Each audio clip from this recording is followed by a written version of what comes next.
इस महिला के बाईं तरफ के नाक से पानी आता रहता था लगातार, जिसको हम लोग बोलते हैं CSF, जो ब्रेन का पानी होता है।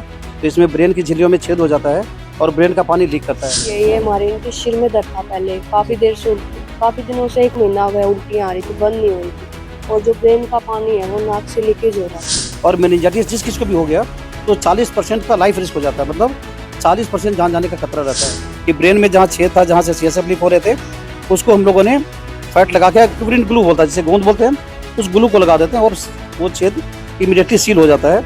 और जो रिस्क रहता है इन्फेक्शन का कि नाक का जो गंदा चीज़ है वो ब्रेन में जाके मेनिंजाइटिस करे, वो नहीं होता। ऑपरेशन करने के बाद मेरी मम्मी बिल्कुल तो यहाँ पे कोई खर्चा वगैरह लगा आपका?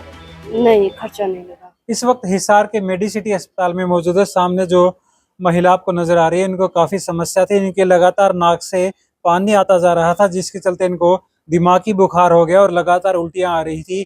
कई डॉक्टरों के पास इलाज कराया, लेकिन इलाज सही नहीं हो पाया, जिसके चलते हिसार के मेडिसिटी अस्पताल में पहुंची और सफल ऑपरेशन इनका हुआ। आखिर में इनको क्या बीमारी थी ऐसे, जिसके चलते जो है काफी डॉक्टरों के पास गई, लेकिन समझ में नहीं आया कि इनको दिक्कत क्या है। डॉक्टर आर कुमार हमारे साथ मौजूद है, बातचीत कर लेते हैं। डॉक्टर साहब, इनको महिला को क्या दिक्कत थी? कई डॉक्टरों के पास गई, हॉस्पिटल में गई, इलाज नहीं हुआ सही, तो आपने ऐसा क्या जादू किया कि अब ये पूरी तरह से स्वस्थ है? नमस्कार, मैं doctor R Kumar, neurosurgeon, Medicity hospital Hisar.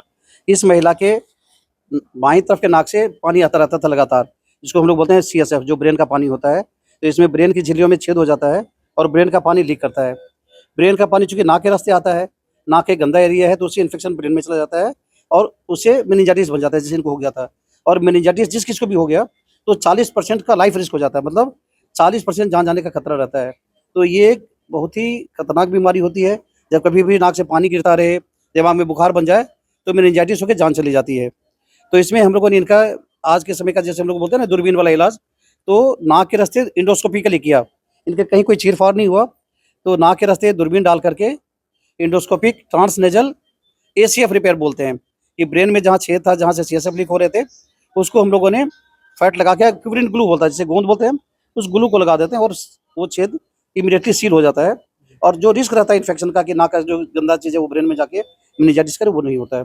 और इनके 1 दिन का सर्जरी का है, कोई दिक्कत नहीं आती, मरीज पूरे होश में होता है, इमीडिएटली सर्जरी, और सारा खाना-पीना नॉर्मल खाता है। अब वो जो रिस्क था मेनिंजाइटिस का वो खत्म हो गया और जो पानी का लीकेज था वो भी क्लियर हो जाता है। तो डॉक्टर साहब, ये जैसे कि कई बता रहे थे कि कई अस्पताल में इलाज कराने के लिए गए हैं, लेकिन इलाज जो है सफल नहीं हुआ। इन सब बीमारियों का इलाज क्या न्यूरोसर्जन के पास ही है? हाँ, बेसिक डेफिनेटली ये ब्रेन की झिल्ली का छेद है, ब्रेन के अंदर से और नाक का जो रास्ता है वहाँ पे होल बन जाता है, तो तभी ब्रेन का पानी नाक के रास्ते आने लग जाता है। इसको हम लोग बोलते हैं CSF राइनोडिया, जो एंटीरियर क्रेनियल फोसा होता है, जो ब्रेन की अगली फ्लोर है उसमें छेद है। तो ये ज़्यादातर केसेस में तो कई बार जो ट्रॉमा होते हैं, जो एक्सीडेंट होते हैं, उनमें बन जाते हैं, क्योंकि एक्सीडेंट हुआ और अगला दीवार टूट गया। लेकिन उसमें 100 में से 80 लोगों के अपने आप भर जाते हैं, 20 लोगों के नहीं होते। लेकिन इनके तो कोई चोट की हिस्ट्री नहीं थी, इनका स्पॉन्टेनियस था, मतलब ये छेद अपने आप बना, जो कि जिसको अपने आप भर नहीं सकता था। तो स्पॉन्टेनियस CSF राइनोडिया में तो शुरू से ही सर्जरी का ऑप्शन बनता है, जो दूरबीन द्वारा करते हैं।